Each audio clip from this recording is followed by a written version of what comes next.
And just like that, your season can change. It takes one win or one loss for you can either have maybe a victory Monday or an overreaction Monday.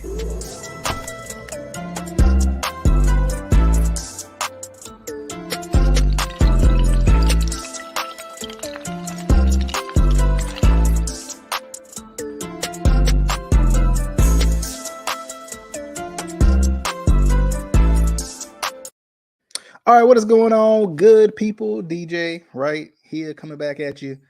Flock Nation speaks the Ravens rewind for the Bengals game, week 5.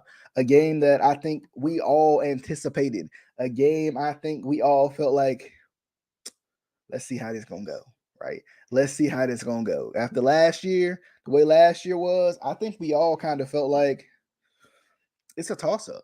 It's a toss up, and I think that AFC North race right now, I think it's a toss up between the Bengals and the Ravens. It depends on if the Bengals get it going, and it depends on if the Ravens can stay consistent and not, and learn from their mistakes previously in the season, specifically against a really good Bills team and a really good Dolphins team. And you guys know exactly what I'm talking about. But real quick, you could always watch or listen to Flock Nation Speaks on YouTube, Facebook, etc., etc. Those are the watch platforms, at least. And you can also listen to us on Spotify, Apple Podcasts, Anchor, etc., etc. But real quick, I ain't gonna be too long winded with this one. I was excited for this game. I'm not gonna lie to you. I was really excited coming in because after last year, first things first.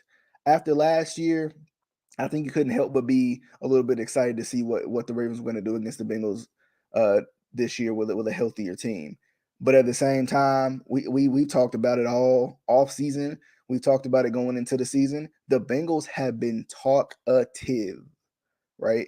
The Bengals have been talking. They have been chirping. Those receivers have been chirping. Joe Burrow has been chirping, right? And I know for one, Marlon Humphrey did not forget it. Marcus Peters said, "Hey, look over here. Look over here. I'm back. I'm back, brother man.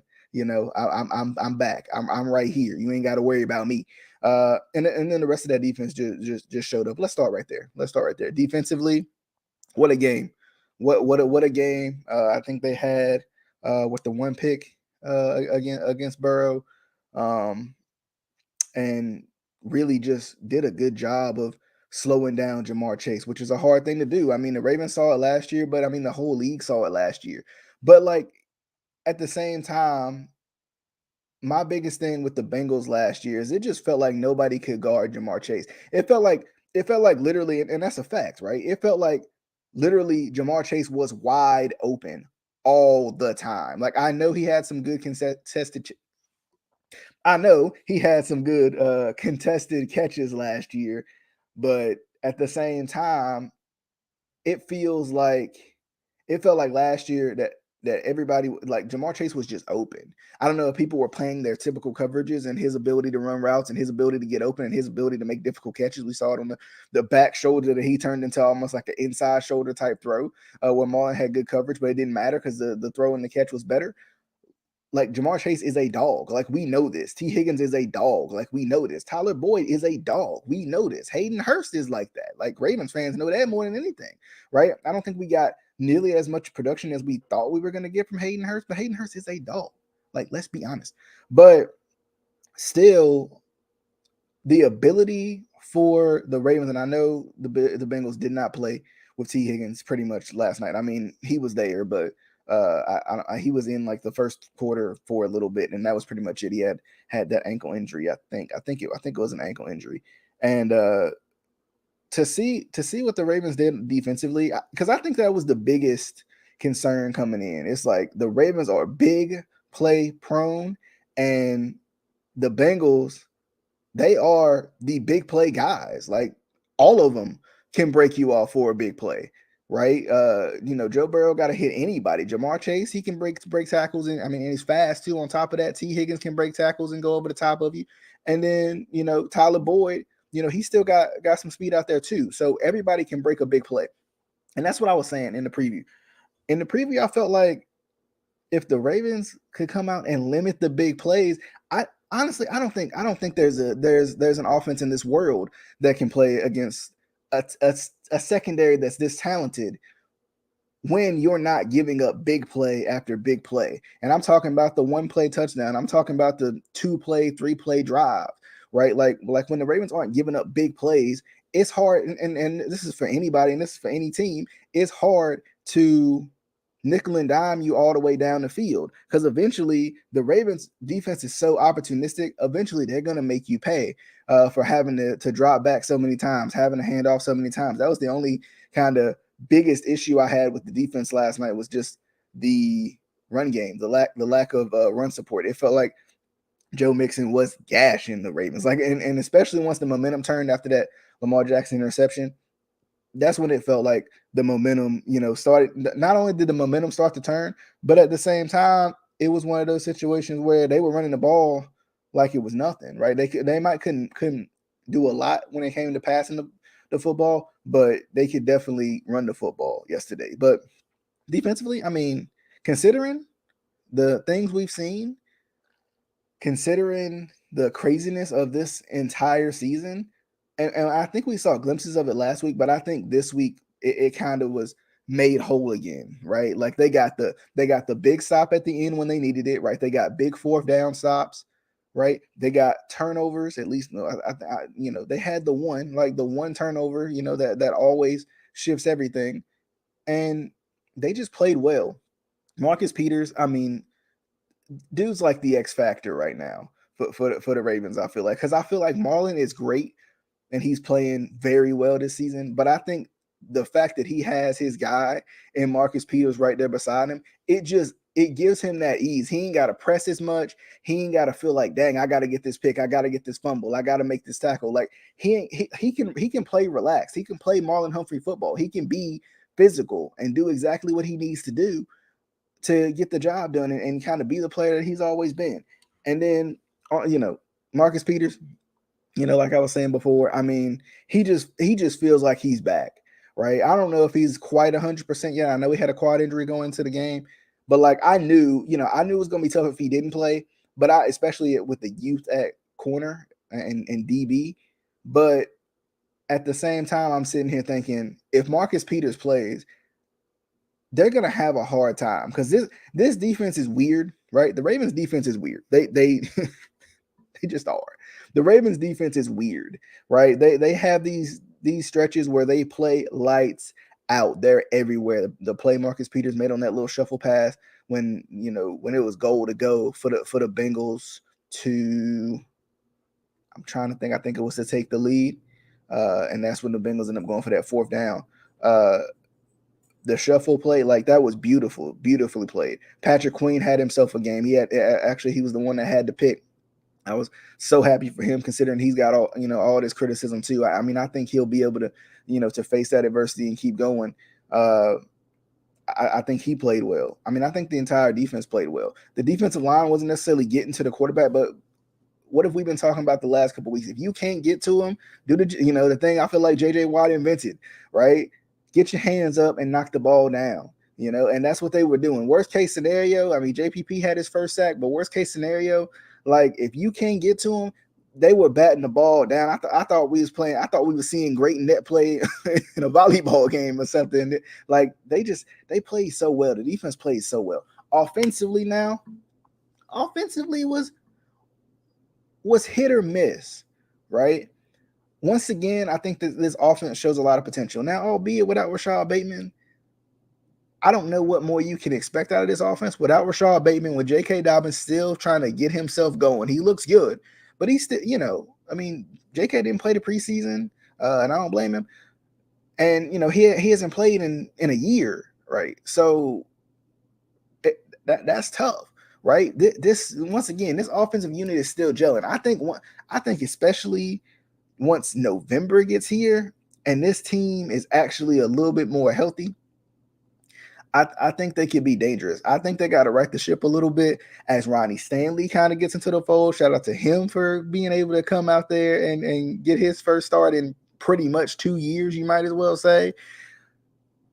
man, like just to see this offense trying to, kind of coming back together, I think is huge. Because you got Falele when you need him.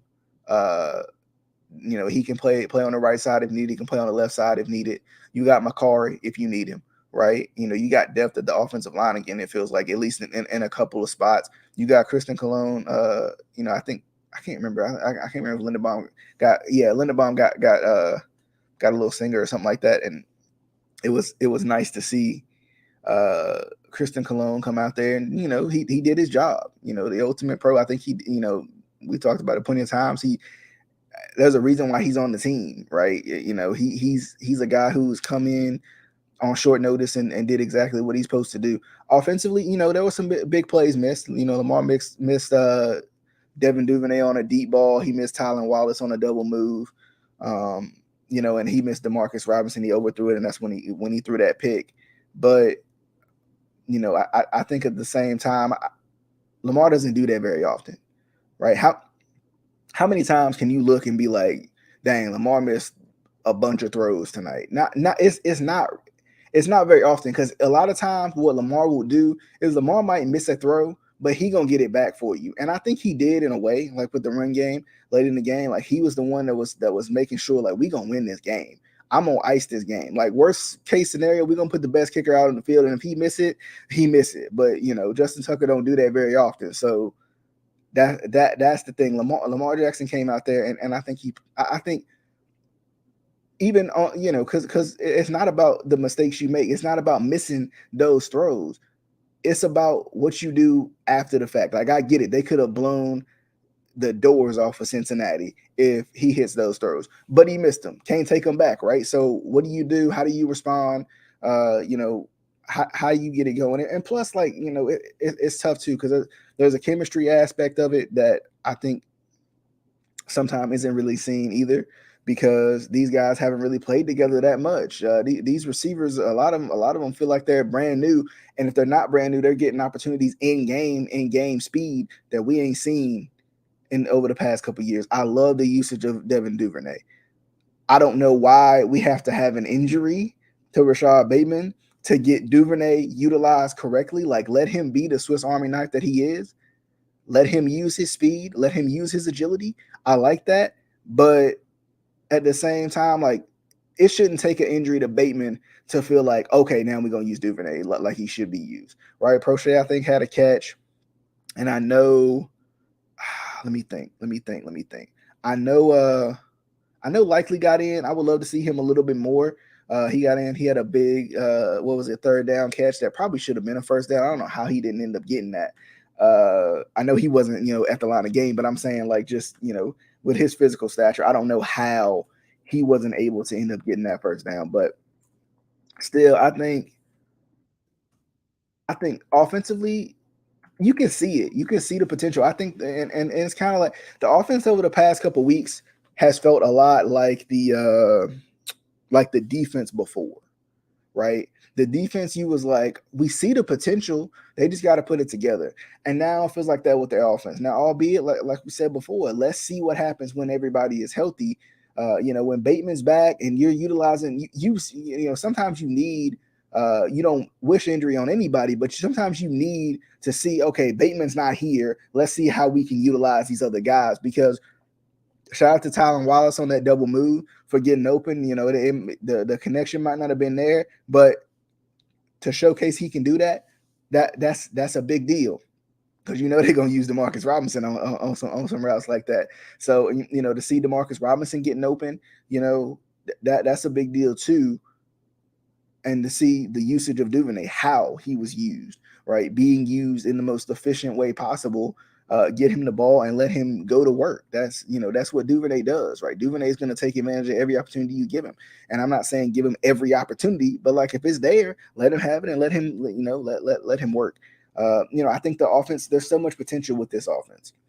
And I said it before the season started. I'm like, this is these wide receivers' chances to prove that they are those dudes, right? Like the Ravens have bet on you, uh, however you want to take that, right? The Ravens have bet on you by not signing a veteran guy, by not signing a guy who may be proven, and now it's time for you to prove it. Right? It's time for these guys to prove it, and I think Duvernay has done a great job. I think Bateman has done a great job. I think Demarcus Robinson has come up with some pretty big catches when you need it. He's been open when you needed him to be. What I would like to see from this offense, though, is I would love to see these receivers find spots to get open when Lamar is trying to escape, because sometimes it feels like they're just watching Lamar to see what Lamar is going to do, as opposed to trying to find any sort of open window, because the DBs are thinking about Lamar too, especially if they in zone coverage.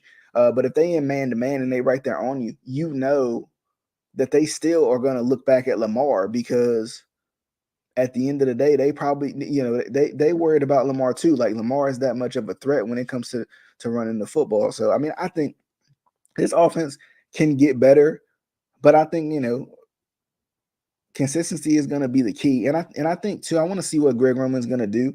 That's my final point as I get ready to sign off. Like, I want to see what Greg Roman's going to do, especially with this pressure that we're seeing, because Ronnie Stanley is not going to be 100%. And I should even say not even 100%. He might be 100%, but he probably ain't gonna be in in-game shape for 2 or 3 games, just because he's not playing the whole game, and two, he ain't played in practically 2 years. So it's gonna take him a minute to get himself back into it. So there's gonna be probably a little bit of pressure on Lamar, especially because teams still feel like they can run blitz zero. How do you respond? Great response from Greg Roman calling the game when he said, Lamar, go ahead and just take over and run it right into the teeth for the defense. But what else do you have up your sleeve too? If they assign somebody to Lamar and say Lamar ain't beating us tonight, like that's not gonna happen. What do you do? What do you do?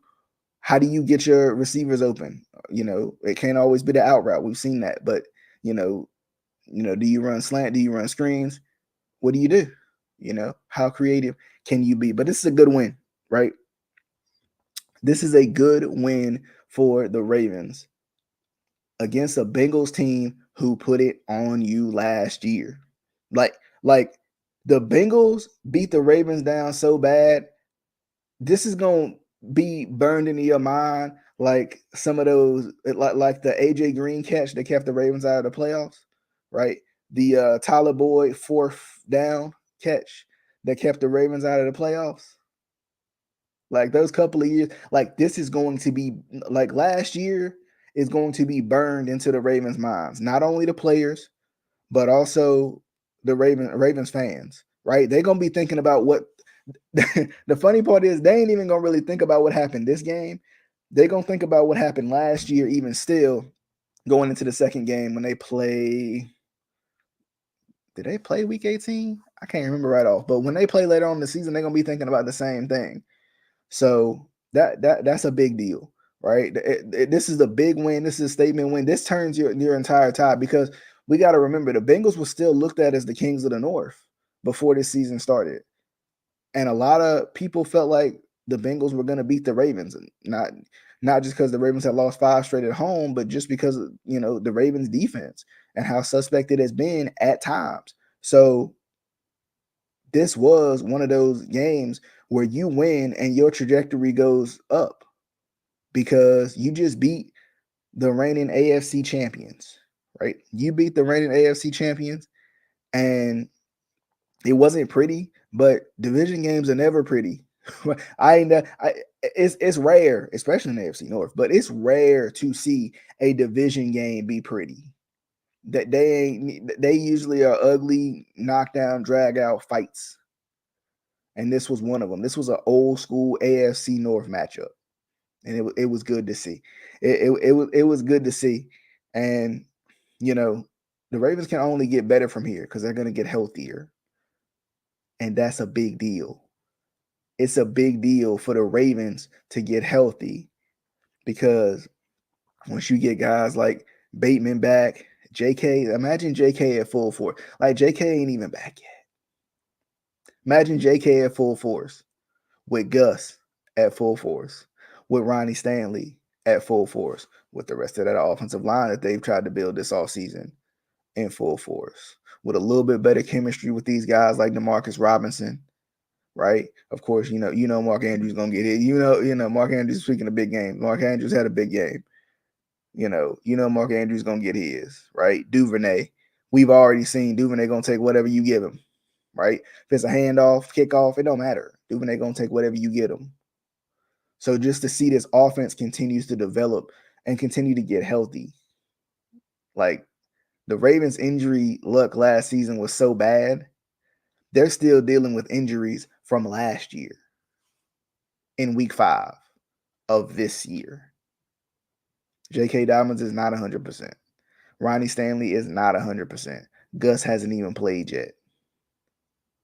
So it's a big deal. And I mean, you got other guys on the defensive end too.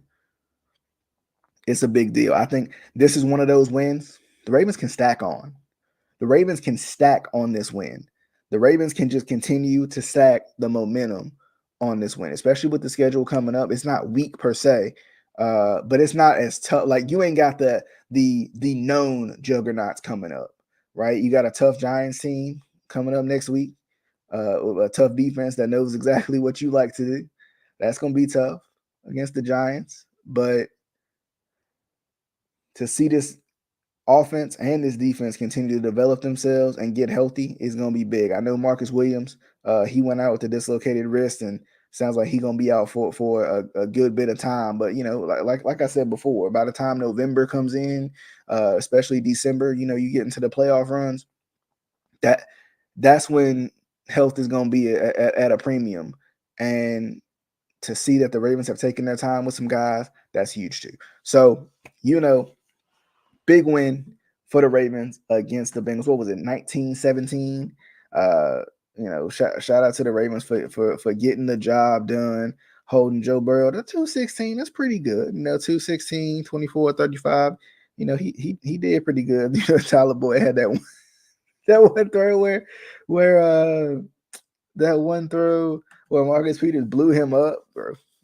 That was good stuff, man. Like the defense played, well. 19-32 for Lamar, 174, and like I was saying, Lamar's not going to still the leading rusher for that's what I'm saying. Lamar's still the leading rusher right now.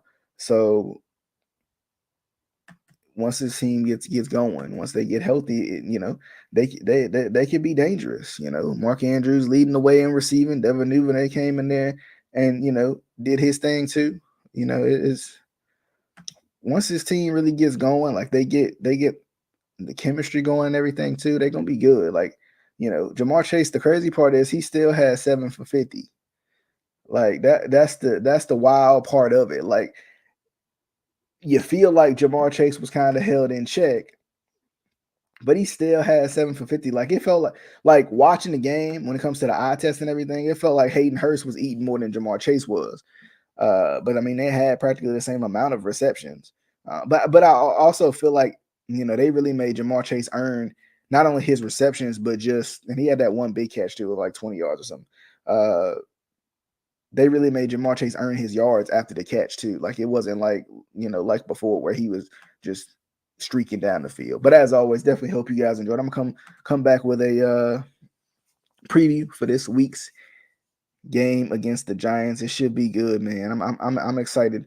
To continue to watch this offense and this defense and this team in general just mature. I'm excited to see Harbaugh too. How is he gonna learn from his mistakes? Because he learned. And that's the other big thing. He learned this week. But you can always watch. You can always listen to us. YouTube, Apple Podcasts, Facebook, Spotify, all of them. But as always, definitely hope you guys enjoyed. See you guys on the next one.